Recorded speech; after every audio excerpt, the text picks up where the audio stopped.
We don't just settle for conveyor that works. We're constantly evolving because we want to set the standards for innovative conveyor systems and solutions. Our people are problem solvers, not just problem identifiers. When a project gets put into our hands, from sales all the way through production, everyone has input to keep that project moving. At Nercon, we choose to invest in our people.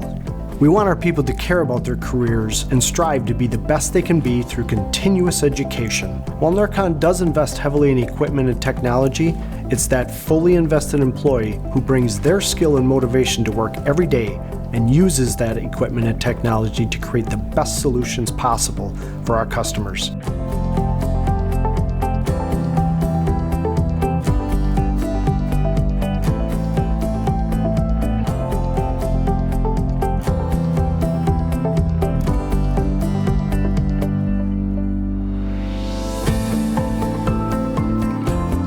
Our Procore line was developed out of the vision of our teams, all of our teams.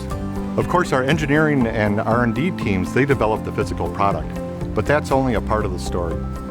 The real success story of the Procore lines, what allowed us to make the substantial gains in speed of delivery, reduce price, and raise quality, only came to be because of the collaboration from our other teams like sales, marketing, IT, and finance. Most companies ask their customers, what do you want? We ask, what do you need to accomplish? And how fast? And when do you need it? Mostly they answer, yesterday. For our customers, downtime is money flying out the window. So that's what we're all about at Nercon. It's our #1 priority.